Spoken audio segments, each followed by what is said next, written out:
Hi everyone.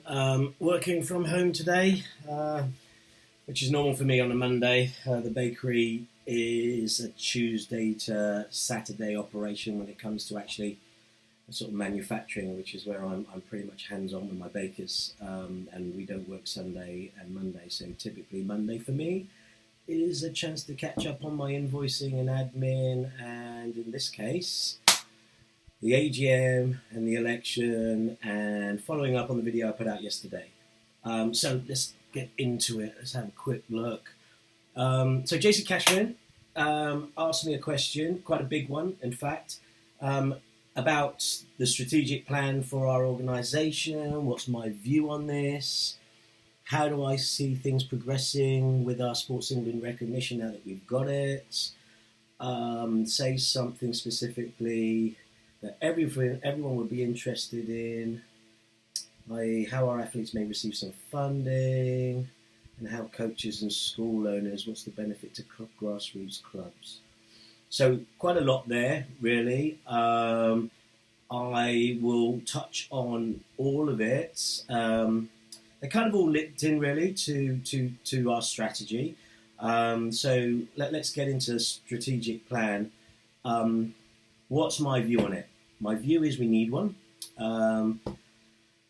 For people who perhaps are not aware of why it's important, essentially it relates to what we as a body are setting out as our long-term overall aims. What are our objectives? What are our priorities? And the reason why that's important is ultimately it will, whenever we do anything in life, so when I'm running my bakery, I've only got 3 bakers. There's only so much work that can be done.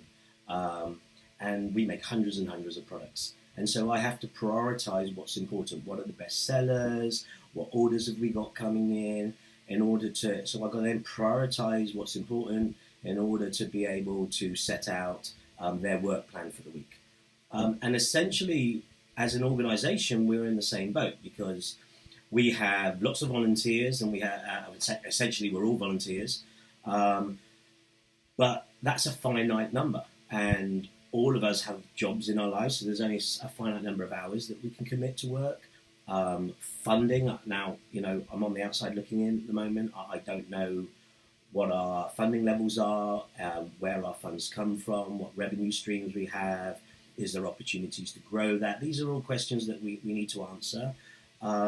But ultimately, it is resourcing levels and funding availability that determines what we can do, and it places limits on what we can do. And so, in an unlimited universe, we would want to do everything, but we're not going to be able to do that. And so, therefore, we have to be able to prioritize, and that priority comes from our strategy, where we're defining over, say, 5 years what it is we want to achieve, and ultimately what's important to us. And this helps us make decisions.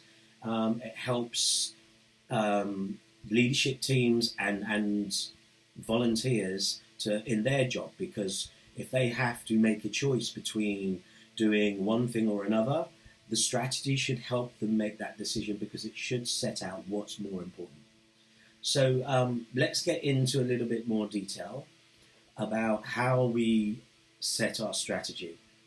One of the things that I think we have to do is to start engaging with our stakeholders. And by that, when we talk about stakeholders, we mean anybody that has a vested interest in the organisation. So that's our athletes.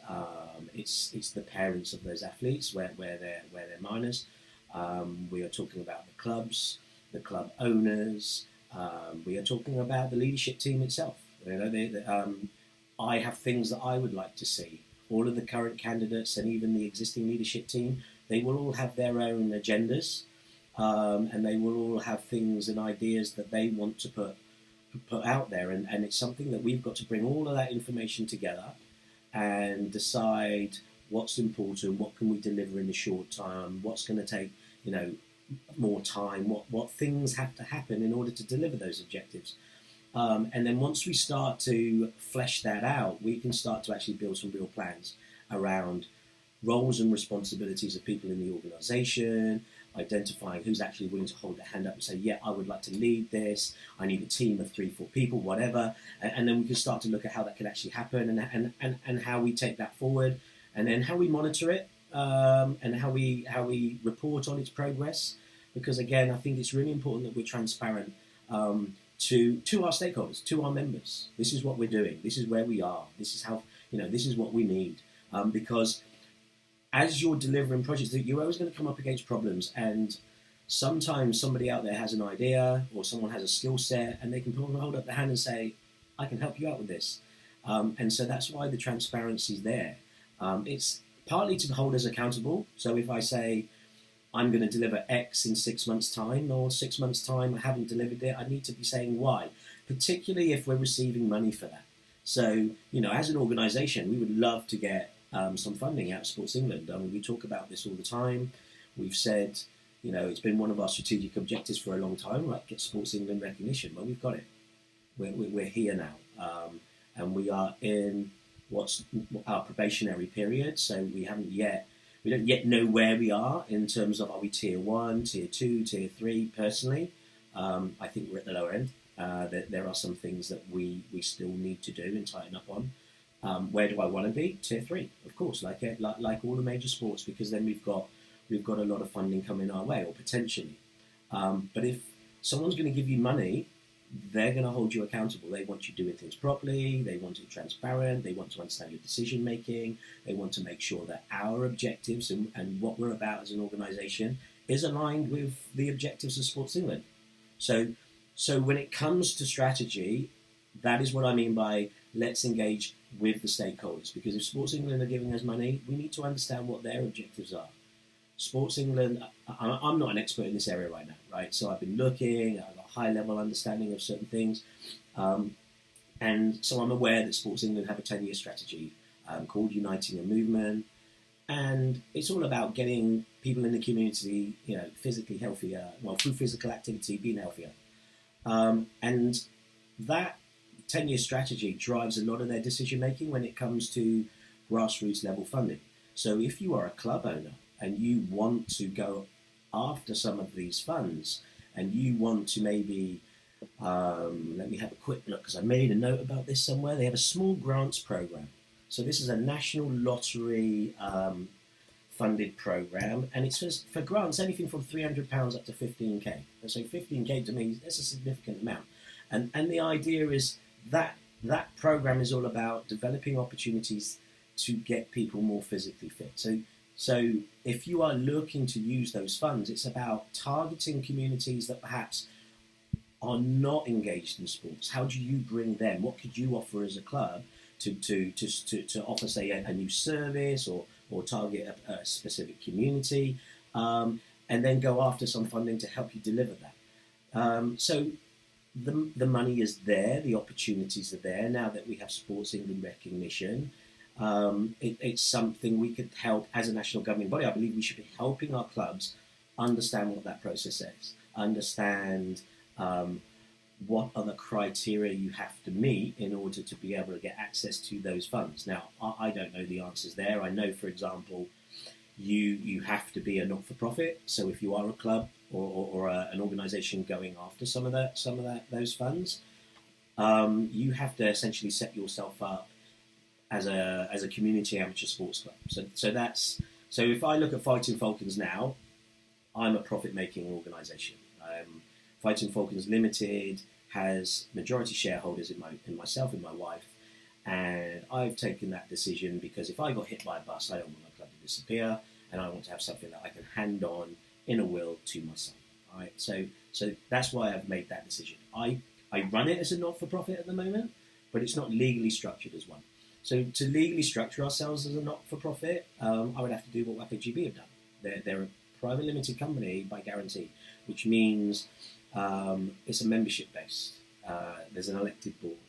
And to be a community amateur sport club and to get funding on the small grants program, you kind of have to have that set up. You've got to have at least 3 people on the board, I believe.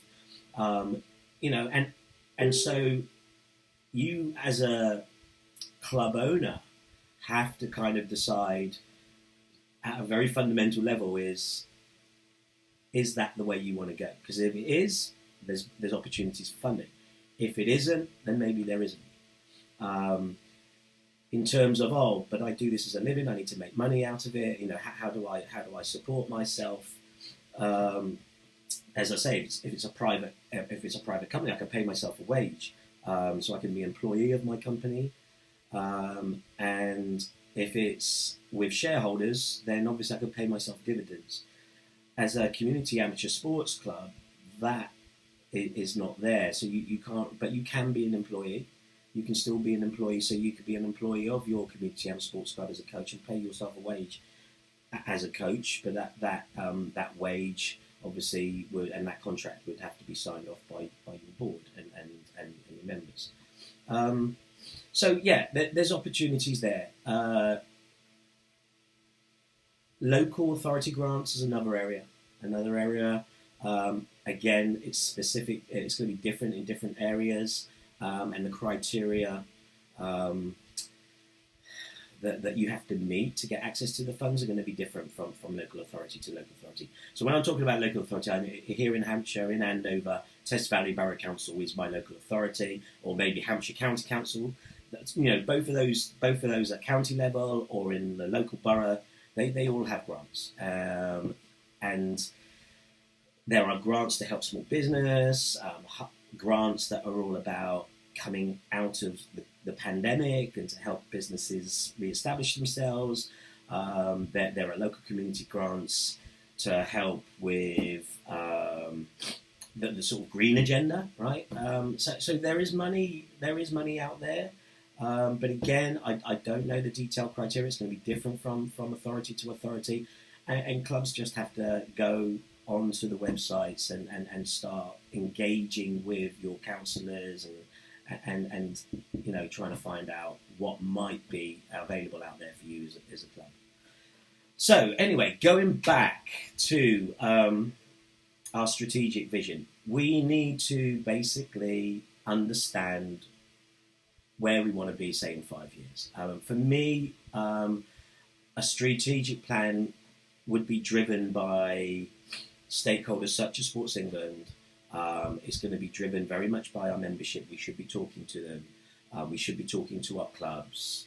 Obviously, there is going to be the agendas of our leadership, what the vision that they have. We should also be taking direction from say, WAKO IF. Now, WAKO IF have a 5-year strategic plan. And, as a national federation that's a part of WAKO IF, our 5-year strategic plan should be closely aligned with what they want. So if I was to quickly have a look, let's have a look. Got some stuff here. Okay, so WAKO IF strategic goals. Olympic Major Games inclusion. Wow. Well, we're there, right? I mean, we're getting there. We were in the World Games, only K1 the other year. Obviously, right now, very current. European Games are on, and many of the European countries are actively competing. Unfortunately, there are issues around GB and the way that the Olympic Committee operate here in GB, which meant our athletes couldn't get registered. And, this is not the fault of our current leadership. It is very much out of our hands, and there's nothing we can do because it's how the British Olympic Association is set up. Essentially, they're set up in the same as us, in that they are a private limited company by guarantee, and ultimately they have a membership, and we have to be a member.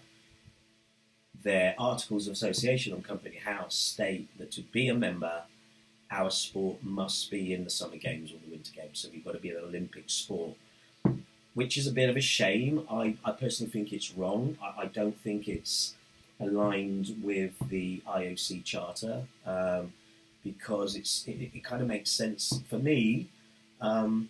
When you are an emerging sport who have worked so hard to get IOC recognition, which we have, then whilst we might not be in the main games, we should have the ability to access the lower level games.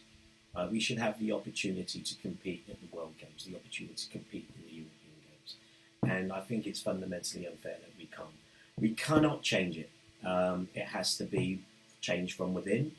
The BOA leadership have to make that decision, and it could be driven by some of the members within. That would mean us engaging maybe one of the recognised sports and asking us to champion our cause on our behalf. I don't know whether that's realistic. Every sport, in my experience, tends to be focused on its own issues and its own problems, and doesn't have the time to go and wave the flag and fly the flag for another sport. So I think we are relying on WAKO IF getting us into the Olympics with their bid. So for me, it's fingers crossed, LA 28. I hope to get in. However, that doesn't mean we don't align ourselves. Oops. Turn that off. That's Mum. Call her back in a minute.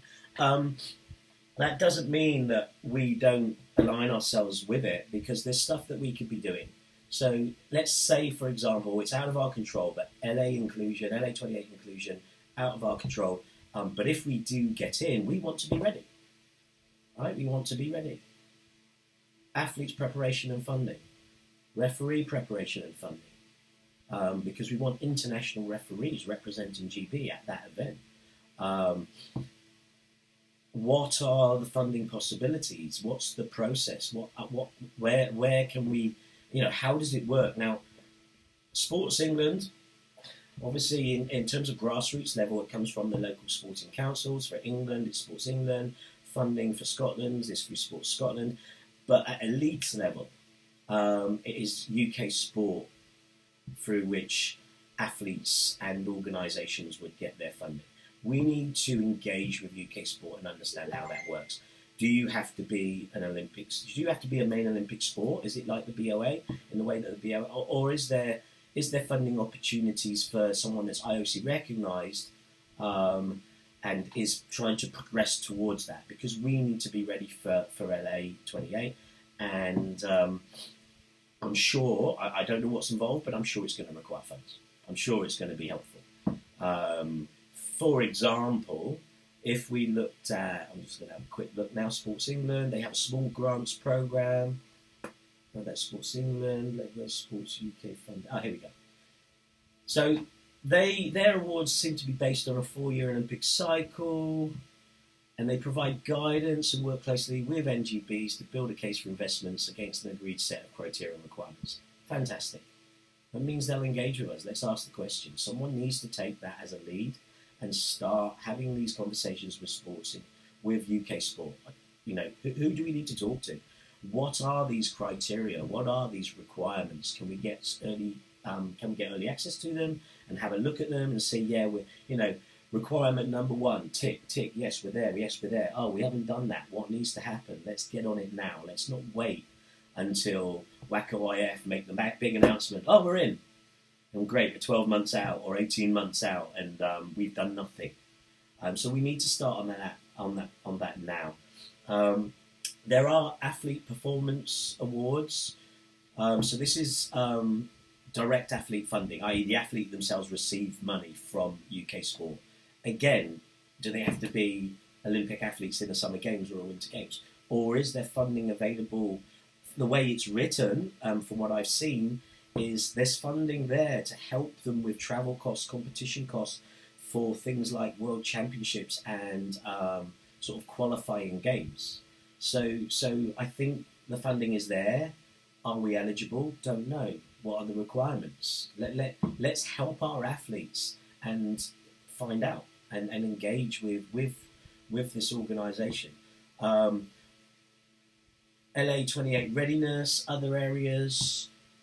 What's the process for BOA recognition? Okay, it's been an issue, and I haven't done much of an investigation other than what's readily out there. I've gone through their articles of association.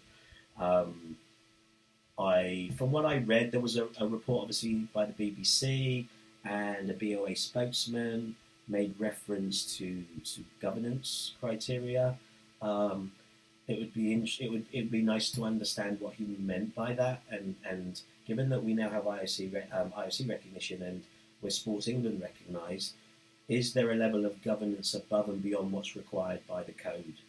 Or is it just making sure that we are adhering to the code? Which is something that obviously, for me personally, I'm focused on at the moment. Another thing I picked up on was being part of the UK anti-doping framework. This is another area I have concerns with, because whilst we as an organisation, before we go to Europeans and Worlds, our athletes do the WADA certification and they do the coaching one. So we are WADA recognised, and there are testing processes that happen at the international level, WAKO. There is a UK framework, and from what I've seen and what I've read, I am under the impression that would mean a testing regime here domestically. So, presumably randomised testing at our nationals, our elite athletes that are in the elite team, that designated athletes would be part of a randomised testing pool. So, yeah, I mean, that's my guess. I'm guessing, and what's on their website is sort of very high level, and I think, again, someone in our organisation needs to take a lead role and needs to start looking into that. We need an anti-doping officer who athletes and coaches can ask these questions and they have the answers. For those of you that have done it, so here's one issue. So for those of you who have done it, I've done the UK anti-doping clean certification. So, as a coach, I've done the exam, got the certificate. I've done the WADA one as well. Now, in going into the Worlds last year, Cassius had to do his well, I don't know if he had to do it, I made him do it. So he did his studies, and went and went and did the exam. It took him 4 hours, did the exam, passed the certificate, we uploaded it onto his athlete profile. Was it checked? Don't know. Was it used? Don't know. But I didn't know. I didn't want to leave it to chance. So we got him to do it, because from what I had read and my understanding, and all of you athletes and coaches who have done it will know this, but ultimately it is the athlete who is responsible for what you put in your body during the competition or leading up to the competition window. So there are a lot, and most people think of anti-doping as, we want to stop people cheating. And yes, that's a big part of it. But actually it's about having a level playing field, and not always about cheating, because people can take things that are completely legal, completely normal, and yet if you're tested with it in the competition window, you're going to get banned. And then you're labelled as a cheat, whilst it might be, not. It might be something as simple as someone had the flu, felt really bad, took some Beechams, you're in the competition, get tested, bang, you're going to get banned, right? And they'll do an investigation, and it will come out, and oh yeah, my doctor prescribed it to me. It's a legal prescription, not even a prescription, right? It's a legal drug I can go to the supermarket and buy. And they will say, yeah, we completely understand, not your fault, complete accident, 2-year ban. Minimum, 2-year ban, when it's not your fault. We need to make sure, so as a national governing body, our obligation and our responsibility is to ensure athletes understand this and coaches understand this, that we are pushing that knowledge out there, that they understand the importance of it, and that we're putting in place, the training opportunities, pushing the training opportunities there. We need to engage with UK anti-doping so that we understand what their framework is, we understand how we can implement it here in this country, what's it going to involve, is there going to be funding required? If there is, how do we get it? If it's money that we just have to find ourselves, how are we going to do that? How much money do we have as an organisation annually? How much do we need to set aside for that? Or are we just saying, hey, actually we're not going to have an elite athlete opportunity or program? So this is why strategic thinking has to come together, why priorities have to be set. We have to decide what's important to us in order to understand where we're going to direct our efforts and where we're going to direct our money. So going back to WAKO strategic goals, that's just the first one, right? I mean, that's just like potential inclusion in a major Olympic Games. Next, increase female participation. The goal was to increase where we are.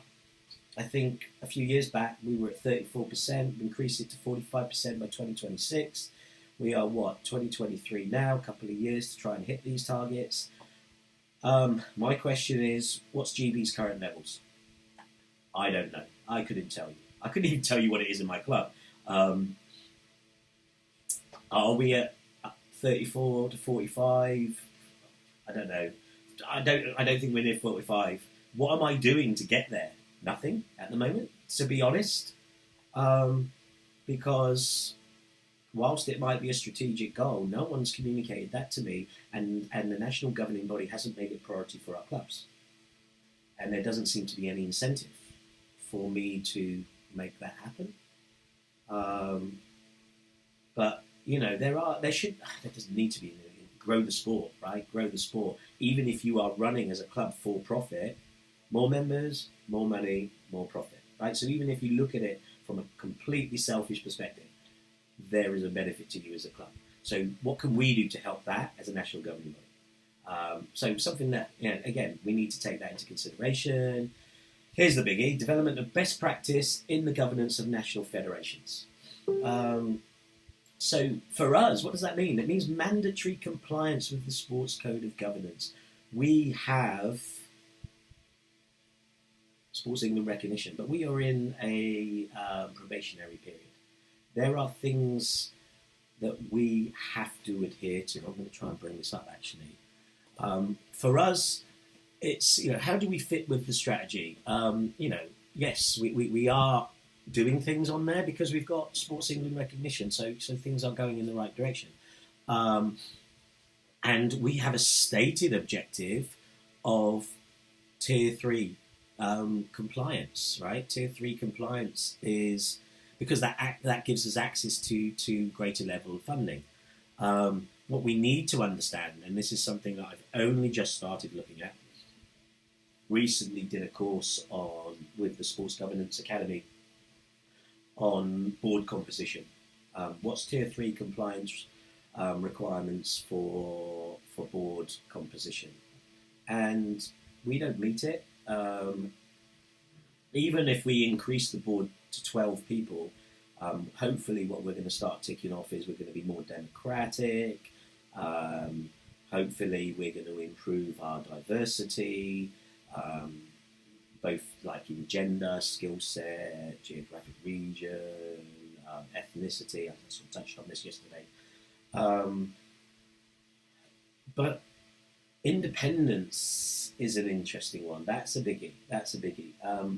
Because ultimately we get 12 people come the end of this week. Looking at all the people that have put their name forward, most of us are actively involved in kickboxing. We have a vested interest. We are part of the community. So we don't tick that box for independence. Leanne Sowersby does. She's someone that I would love to see on the board. She has my vote. Her background, is governance. She works in schools. She understands governance, understands its importance, understands how things must be done. And she would hold all of us to account in making sure that things are done correctly, essentially. And she's doing work currently to sort of apply her professional knowledge in the sporting sense. And we've been working together and talking about things around the code, and it's been really, really productive. And I would love her to see her on the board because she ticks a number of other boxes, right? She's a female, so we increase our gender diversity, and she's independent. Yeah, she's not a coach, she's not a club owner. She's a parent of Jack. That's the connection. But ultimately, she I think would tick off. Wouldn't know for sure unless Sports England would probably have to we'd have to actually confirm this. I think she's independent, but does the fact that she has a son doing kickboxing, does that make her not independent?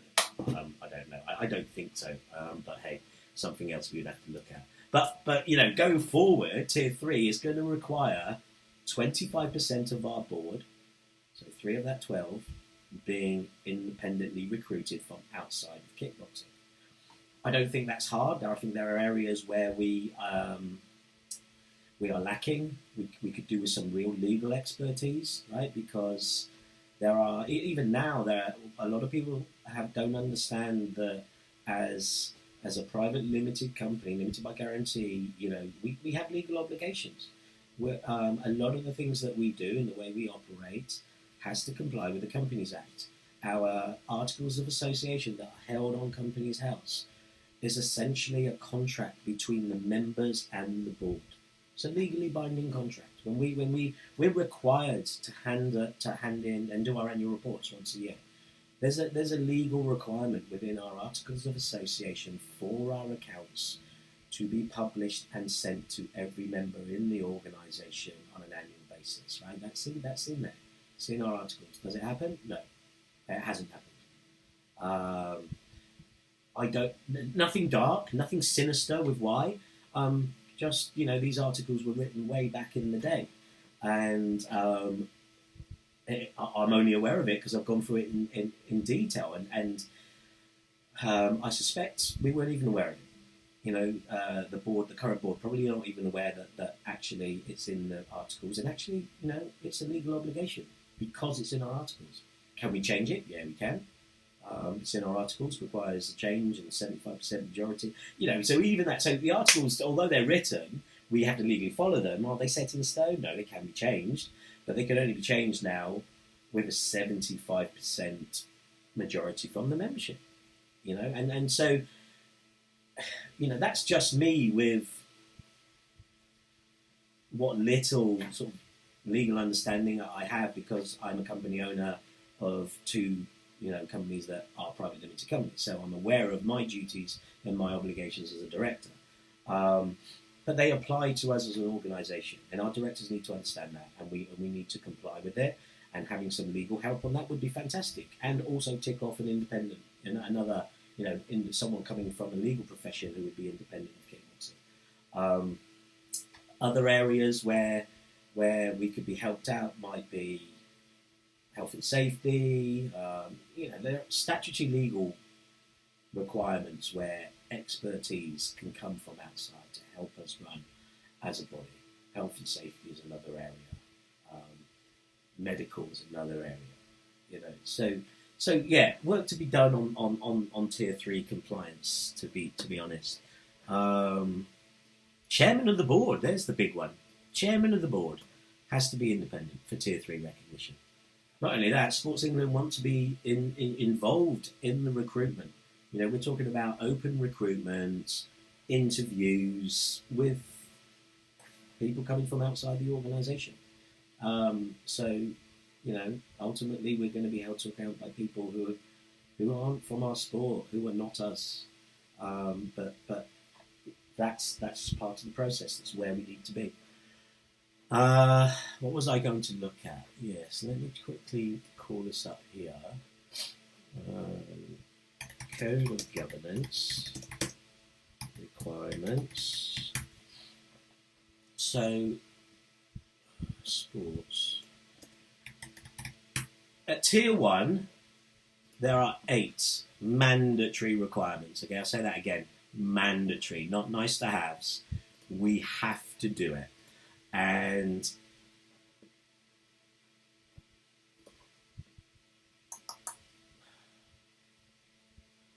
some of them are very, very simple. Requirement 1, have a clear purpose, be membership-based, and if membership-based, be inclusive and accessible, right? So, our structure, we tick that off. Our people, getting there, because we have to ensure that as an organisation, there are diverse viewpoints being considered. So, we are ticking that box off. This is why we want to go to 12 people on the board. We need to make sure that the people on the board have the skills and diversity needed to operate effectively, and hopefully we're trying to do that as well. And as candidates, obviously, for me personally, I've said, look, this is my skill set. This is why I think, this is the value I think I can have. This is the role I think I can play, because I have not just my experience in martial arts, but a specific professional skill set that can be used to help us move forward. And all the other guys, they've all done that in their personal statements as well. So you will be able to have a look at those and then democratically make a decision as to who you think will be best suited to take us forward. Requirement 4, committee members are subject to regular election. and should ideally serve no more than 9 years. So, I mean, essentially 9 years in, if you keep getting re-elected, our articles was stated that we had to have elections every 2 years, which personally I felt was a bit ridiculous. What can you do in 2 years? Not a lot. You would just be constantly campaigning. 4 years, I think, is a good amount of time to try and make things happen.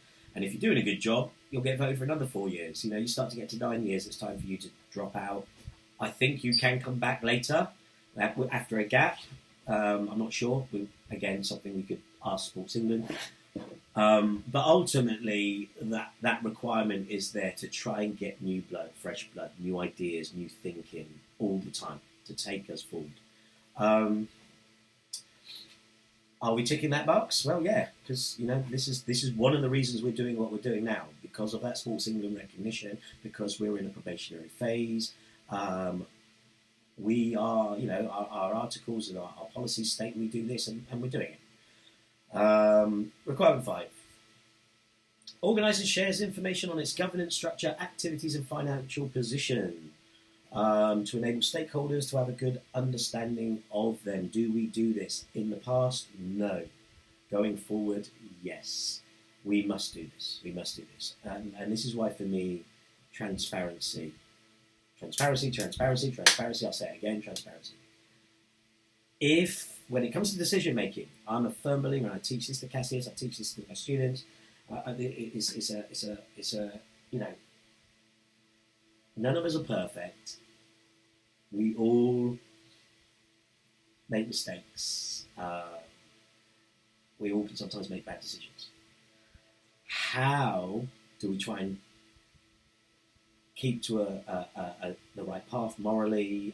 How do we not make silly decisions? My guiding philosophy, and something that I try to pass on to my students and to my family, is that any decision you make, you should be able to make as if the whole world is watching you and can hear you and see you make that decision. Because when you think of it like that, I personally believe you will generally make the right decision. You will make the right one. And so that's why transparency is so important. Because when the whole world is watching, generally you're going to do the right thing. Okay. Requirement 6. Conflicts of interest are recognised, managed and recorded.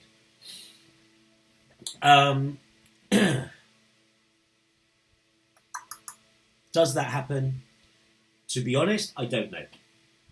So it will happen if I'm on the board. It will happen. It's something that is important. Essentially what it means is when we're making decisions, if you have a conflict of interest, you should not be involved in the actual decision itself. You can have input, and you can be a part of the discussion, and you can put forward your argument. But if you are invested in the outcome of that decision, you should not have the power over that decision. Trying to think of an example. Let's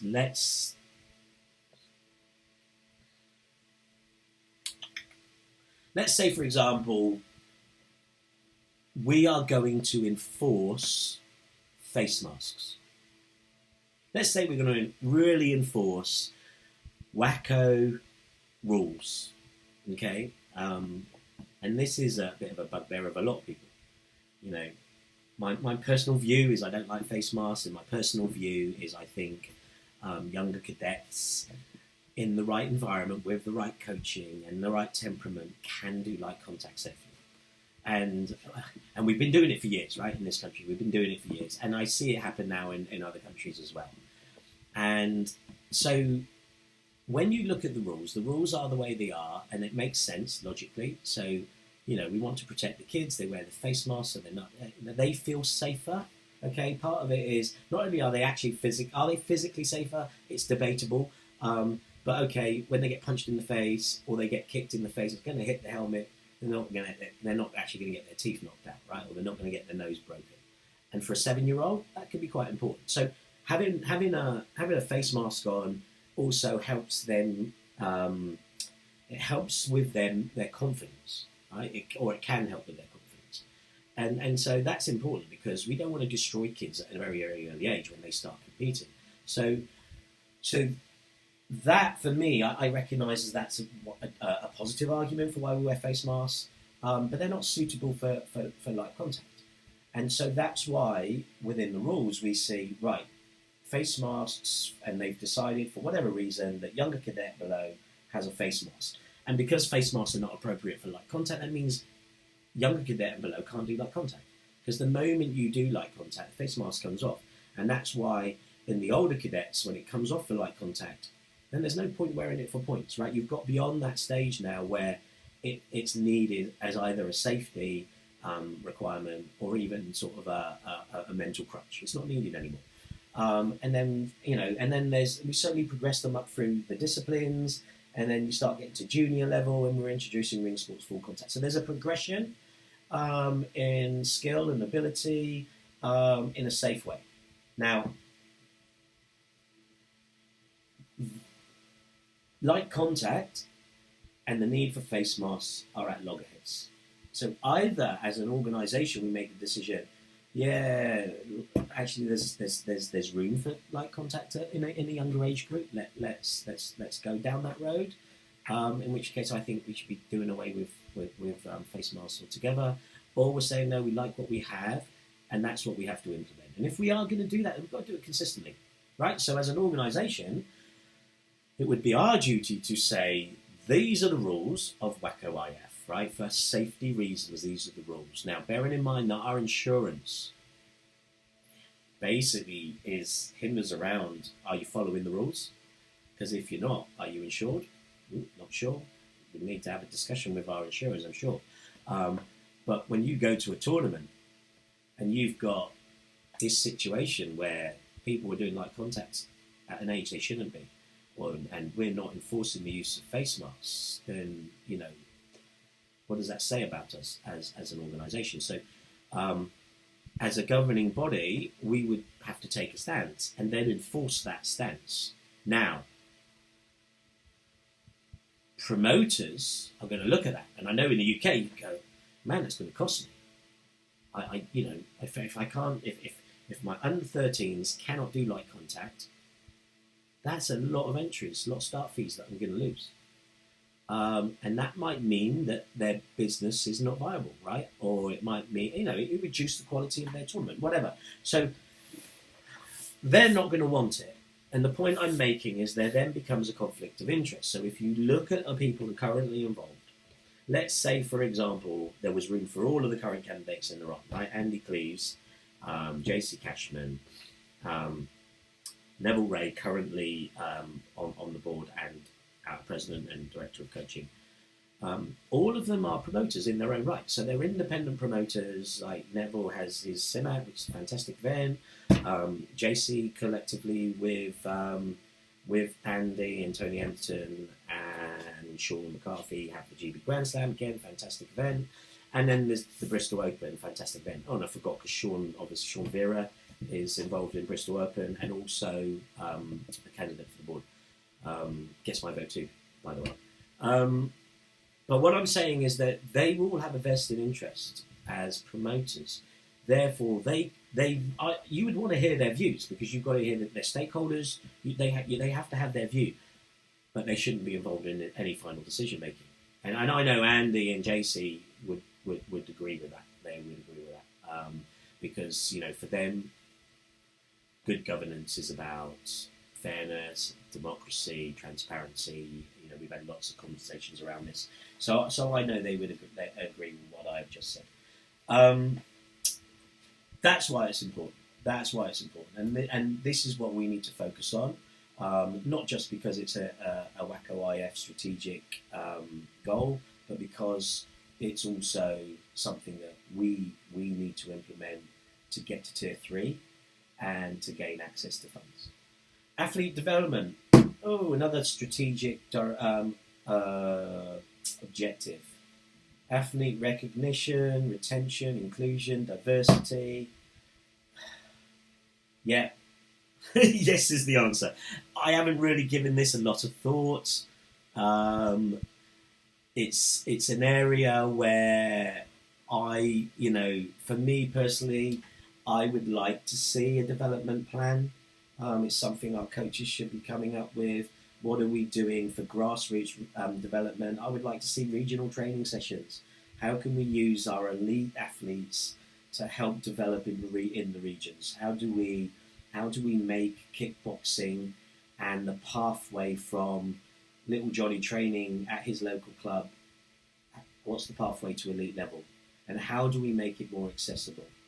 How do we make our elite athlete development more effective? Because at the moment we do great squad training. It's good. I do like it. If I was to have a criticism, it's open to everybody, and therefore you can have people who are very elite and people who are essentially beginners. And it has its place, don't get me wrong, because if you are talking about trying to give opportunity and access to grassroots athletes to train and be a part of something bigger and better and to learn from that, fantastic, it's great for that. But once you start to get into the business end of preparing for a European Championships or a World Championships, you need to focus, you need to get it down, right? Tim's been selected. We need athletes training together that are of the right caliber and of the right level that are going to help fine-tune them for the competition. So there's room for two types of training there. And I think we need to maybe have a look at how that works, how we can improve upon that, how we can do more regional training sessions. At the moment, we're broken up a little bit. Ring sport sometimes is down in Wales, which is great. Kevin Baldwin has been doing GB squad training up in Scotland. Again, it's fantastic. But, Great Britain is a big country, right? And we need to be doing more in the regions, North England, Midlands, the South.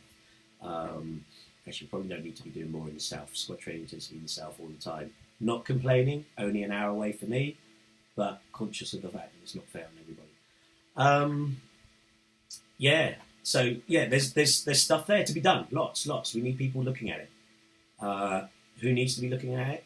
Our lead athletes, some representation from grassroots, and our coaches. Get their heads together, get a committee together, start working, give them some direction from strategically as this is what we want. Go away, think about it, come back with ideas. Let's have a look at what we can do. Foster improved stakeholder relations is another strategic target for WAKO IF. Yes. We need to be engaging regulatory bodies like the UK Anti-Doping Agency, the BOA. We need to be engaging sports councils, Sports Scotland, Sports Wales, Sports England, UK Sport. What are their strategic goals? Don't know, couldn't tell you.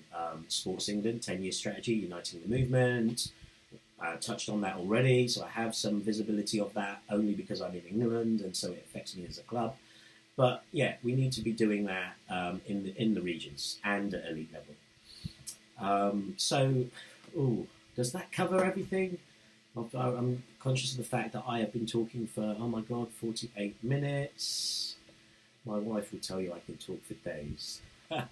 I'm just having a look.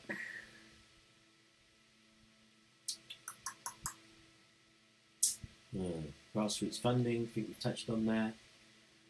Athletes funding, yes, definitely touched on that. Well, there's my view. Look, strategic plan. I mean, there are other things to talk about, but ultimately, I think I've got across why it's important. We need to have this 5-year plan. And I think more importantly, right now, and something that where I would focus, and this is what I would bring, is as a program manager, is to start looking at what our requirements are, right, from the business end. What are our business requirements? And our business, our stakeholders, our members. So what's going to be our 5-year strategy? How does it align with the 5-year strategies of the players, of the main stakeholders, the main players? Then we need something that's a little bit more immediate, right? Because we should be having delivery plans of 12 months against which we're held accountable, because there's another AGM. Every 12 months, another year, where we need to be able to say to our members, this is what we said we were going to do, this is where we are. This one we've delivered, this one we haven't, these were the reasons why, blah, blah, blah. So we need to be reporting on that on a regular basis, but we need to have a plan. What are the deliverables? We need to define them. What are the responsibilities for defining those deliverables? Who's doing what? Who has authority to make decisions? Is it because if it always has to come back to the leadership team, it's going to be very, very slow. What you need to be able to do is get to a place where, when we at a leadership level have said, right, we've approved this project, this is what it has to deliver, here's the funds, allocate the funds. The team responsible for delivering that should be able to deliver it. And just make the decision it needs to make on the ground, day by day, with the funds that has been allocated, and get it done, right? Not have the senior board constantly looking over their shoulder. They have to deliver to it, they have to report to us, and that's where we hold them to account. I don't know how often the board meets, but 4 times a year. A lot of people do, like every 3 months. Project managers, well, for me, if I was a program manager, I'd be touching base with these projects all the time, right? On a day-to-day basis, kind of monitoring. I would then have to report back to the board. This is where we are. Raise any issues. If something was critical, obviously, you would, when there's a critical issue, you deal with it. You deal with it when it happens. But when it comes to reporting just general progress, that would be done at the board meeting on a 3 month. But we need something. We need to be deciding that these are the priorities. This is the money we have. If it needs money, these are the things we can deliver that don't need money. Perfect. Let's get them done. But these are the things that these are the things that require a little bit more thought, a little bit more funding, a little bit more work. So let's start allocating resources. Right, these are the responsibilities. This is what you have to deliver. Get that documented. Get that published. Get that make that transparent. Let everybody know what we're doing. Report on it. Report on progress, and then get held to account by our membership at the next AGM 12 months from now. I think Olympic readiness. I've touched on this. Yeah, I'm not going to go back over it, but Olympic readiness. We need to be doing things now. Let's not let our athletes down. For me, a lot of the time I have conversations about people being lucky. Oh, you're so lucky you're fighting for the British team and you won you won the World Championships. Luck for me is when preparation and opportunity come together, right? The opportunity is LA28. It's not something we can control. But there are things we can be doing to be prepared. Athletes can be preparing physically, mentally, they're training, all of that. But as an organisation, we need to be prepared as well. We've got to be doing our job. So that when the opportunity comes, we are ready. If we're not ready, we've failed ourselves, and we've failed our members, and we've failed our athletes. Referees, oh my God. This is a whole other topic. Doesn't matter who I talk to, and this is me coming as a coach and as athletes talking to other coaches, talking to referees, right? There's talking to promoters. We have a problem with our referees. Lots of different problems, depending on your perspective. We need to really think about a referee's development plan. This is not just like, when I say we need better referees, it's not just that, right? A proper development plan that protects our referees, drives recruitment, improves retention, looks at the underlying reasons why we cannot retain good referees, why recruitment is an issue, why is there funding opportunities for a development program? Look into that. How do we resource our referees? How do we get our referees and get the structure to a level that it can deliver a World Cup, or that we have, ABC class referees? What does that mean? What does that actually mean? How do we define them? How do you go from C to A? For me, national tournament, it's the nationals. It's elite athletes. It's important. It's a qualifier for the team, potentially qualifier, therefore, for Europeans, Worlds, and Olympics. it's important. Okay, as an organisation, the platform that we give those athletes has to be at the right level. That means our referees at the right level. In the perfect world, if you're not an A-class referee, you shouldn't even be at the event. If A-class means what I think it means. Right? B-class, are they good enough? Don't know. Maybe. Maybe they are. Maybe it's AB. But definitely not C. You should not get qualified on a one-day course and then be able to referee at the Nationals the next day. Shouldn't happen. Does it happen? Yes. Does it have to happen? Yes. Because that's where we are. Is anybody at fault? Not really. We, collectively, all of us are at fault. I can think of lots of reasons why we don't have referee. A lot of us, a lot of people will go, "Oh, you don't pay them enough. It's the money." Yes and no. It shouldn't be costing them money to ref. But we have to recognise and respect the fact that a lot of referees are doing it because that's how they can be part of the sport. As an athlete, I competed to be a part of the sport. Did I compete for money? No. I didn't compete for money. None of us make money for competing. It costs us a fortune.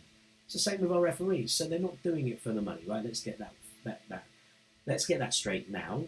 Would it be nice to give them money so that they at least cover their expenses? Yes, it would. And should we be doing it? Yes, we should. If it's a 2-day event, not only should we be giving money for the day and covering their travel costs, really we should be covering their accommodation costs as well. Can we afford it? I don't know. Probably not at the moment. Or yes, we could if we increase the competition fees.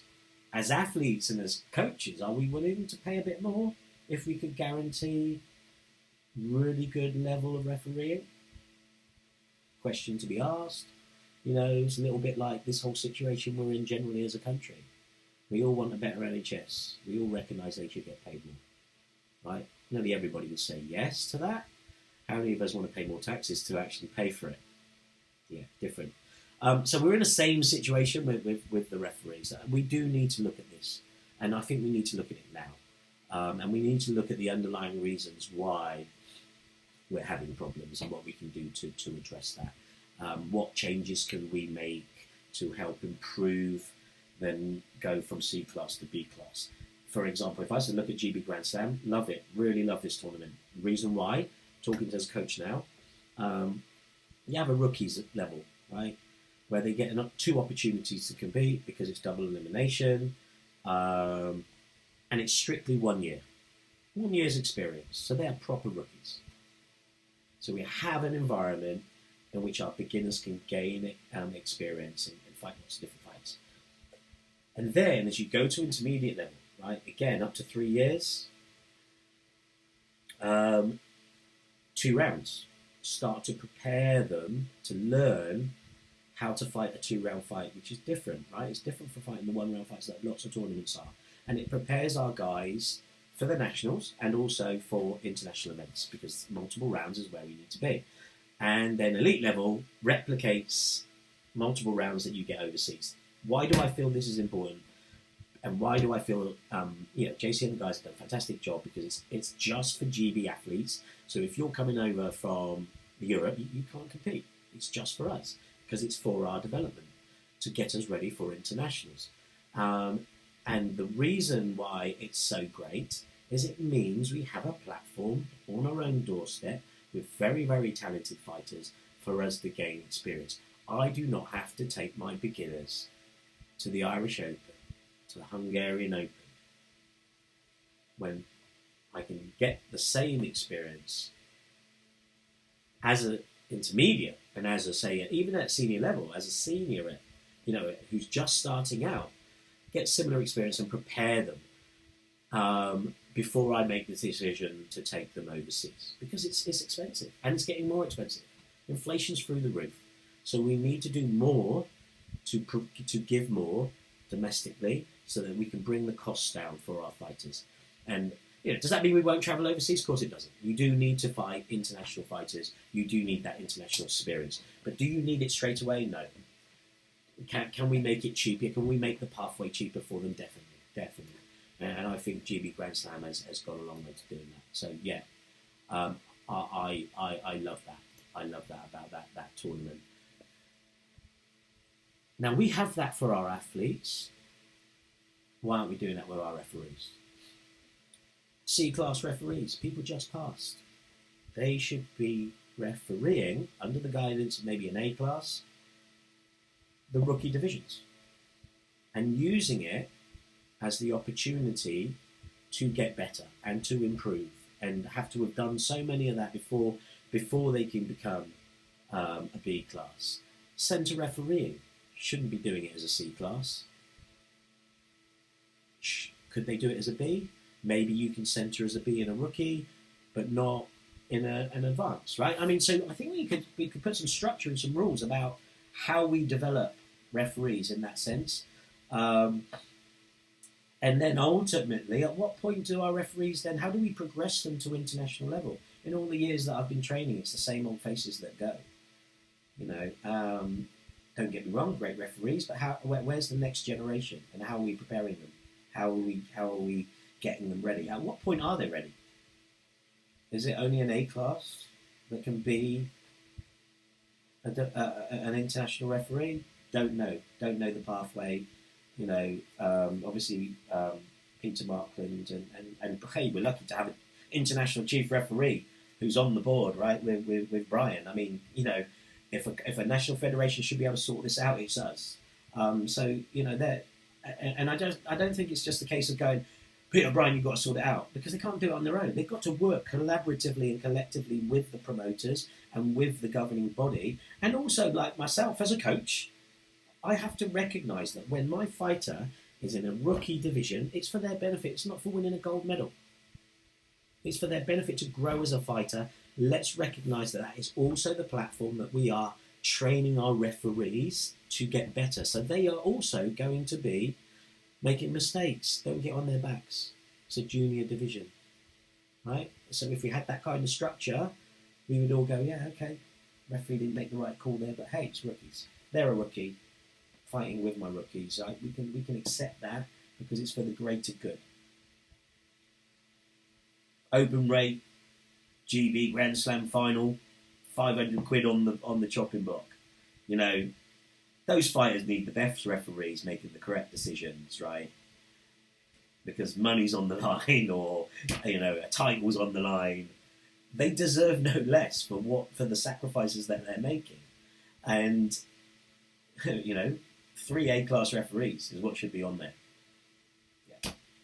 So perfect world, that's where. But how do we get there? That's as a governing body, as a board. That's where we could be making progress, and someone on the board needs to take that as a lead. I think that it's an hour. I think I've covered everything. Hopefully. It gives you some insight into the way I think and what I feel that I'm going to bring to the table. Yeah, exciting times. See you at the AGM.